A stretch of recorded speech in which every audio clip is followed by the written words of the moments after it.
God gave in Christ calls us to look inward in ourselves and not outward at others. It's easy to look at everyone else and see their transgressions and see their challenges and say, well, you should have made a different choice.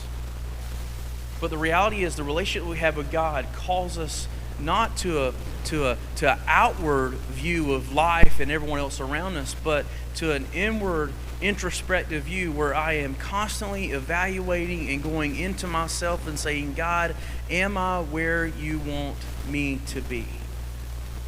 And here's an indicator. What David did, his motives were selfish and self-serving. And we're called not only to look at our actions, but to look at the motives behind it. Why are we making the choices that we are making? Is it about pleasing ourselves, or is it about pleasing God, or is it about pleasing others? Because there's only one answer there that really should work.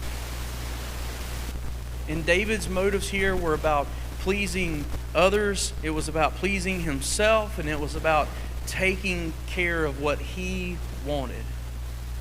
And one of the indicators that are out there for us when we're living life and we're trying to follow Christ is this, that if it only pleases me, it may not be of God. David lost the will at some point.